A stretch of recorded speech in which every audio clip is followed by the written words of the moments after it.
दोस्तों, अमीर कौन नहीं बनना चाहता। आप में से भी काफ़ी सारे लोग सोचते होंगे जितने भी बड़े बड़े करोड़पति लोग हैं ये सारे के सारे बिजनेसमैन हैं। कोई सैलरी वाला पर्सन या कोई कंसिस्टेंट इनकम वाला पर्सन क्यों बड़ा नहीं बन पाता। लेकिन ऐसा बिल्कुल भी नहीं है। लेकिन अगर आप अपने मोहल्ले में या आसपास में फैमिली में देखेंगे तो आपको कोई ना कोई ऐसा पर्सन जरूर मिल जाएगा जो सैलरी से भी काफ़ी करोड़पति बन चुका होगा। वो अमीर कैसे बना, अगर आप उसकी लाइफ टाइम की सैलरी को उसकी नेटवर्थ से कंपेयर भी करोगे ना तो उसमें भी आपको बहुत दूर दूर तक फासला देखने को मिल जाएगा। ये जो अमीर बनने की प्रक्रिया होती है इसमें भले ही सैलरीड पर्सन को 10 से 20 साल लग जाते हैं, लेकिन वो लोग अपनी लाइफ में पूरी तरह से फाइनेंशियली डिसिप्लिन होते हैं। पैसे को बचाने की आदत होती है और पैसे को इन्वेस्ट करने की आदत होती है। अगर आप भी सैलरी से करोड़पति बनना चाहते हैं तो आपको भी फाइनेंशियली डिसिप्लिन होना पड़ेगा, पैसे को बचाना पड़ेगा और पैसे को इन्वेस्ट करना आना पड़ेगा। तभी आप सैलरी से करोड़पति बन सकते हैं। अब कुछ लोग बोलेंगे हमारी तो सैलरी ही 20 से 25 हज़ार रुपये है, उसमें से हम कैसे सेव करें और कितना सेव करें। तो उसके लिए एक जनरल रूल होता है, आपने अगर सुना होगा तो 50-30-20 रूल ऑफ मनी। इसके अकॉर्डिंग होता है कि 20%, जो आपका 20% है वो कम से कम हर महीने की सैलरी में से आपका इन्वेस्ट होना चाहिए। उतना पैसा आपको सैलरी में से बचा के इन्वेस्ट करना है अपने फ्यूचर के लिए। और जो 50 होता है वो होता है मैक्सिमम 50% आपको अपनी बेसिक नेसेसिटीज़ यानी कि ज़रूरी सामान पर आपको वो 50% खर्च करना है। यानी कि रोटी कपड़ा मकान, इन चीज़ों पर आप अपना 50% खर्च कर सकते हैं। उसके अलावा कोई भी एसेंशियल आइटम हो गया जैसे कि मोबाइल रिचार्ज हो गया, बिजली का बिल, ये जितना भी आपका खर्चा होता है वो सारा आपको अपनी सैलरी के 50% में कंप्लीट करना है।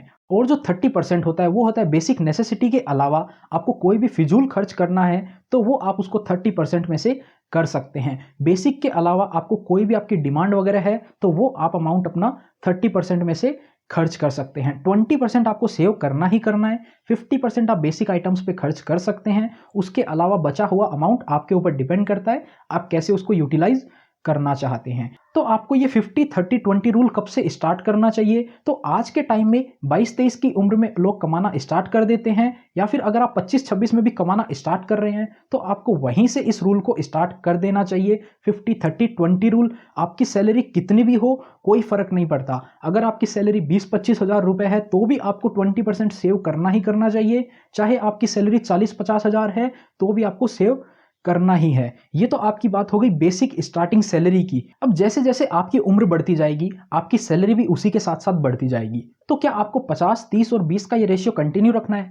नहीं, आपको ये जो 50-30-20 रूल है इसको मॉडिफाई करते चलना है अपनी सैलरी इंक्रीज होने के साथ साथ। आपको जो 20% इन्वेस्टमेंट वाला पोर्शन है उसको इंक्रीज करते जाना है और बाकी पोर्शन को आपको डिक्रीज करते जाना है। यानी कि 5 से 7 साल के बाद आपकी जो सैलरी है वो ऑलमोस्ट डबल हो चुकी होगी, जो सैलरी आपको 5 से 7 साल पहले मिल रही होगी। तो उस सैलरी के बेसिस पर आपको 20% इन्वेस्टमेंट ना कर कर आपको 30% इन्वेस्टमेंट कर देना है। और अगले 5 साल में यानी कि जब आपने स्टार्ट किया कमाना वहां से लेकर 10 साल के अंदर अंदर आपका जो 20% वाला पोर्शन है इन्वेस्टमेंट का वो आपका 40% हो जाना चाहिए। क्योंकि आज से 10 साल बाद आपकी जो सैलरी है वो आराम से काफ़ी ज़्यादा हो गई होगी। सपोज अगर आपको 25 हज़ार रुपये सैलरी मिल रही है तो आज से 10 साल बाद में आपकी सैलरी आराम से 60-70 हज़ार रुपये से ज़्यादा होने वाली है। आज जो आपका 20% इन्वेस्टमेंट वाला रूल है 5 साल में इसको 30% ले आना है अपनी सैलरी का, और अगले 10 साल के अंदर अंदर आपको इसको 40% कर लेना है। यानी कि जैसे ही आपको सैलरी मिलती है उसमें से 40% अमाउंट आपको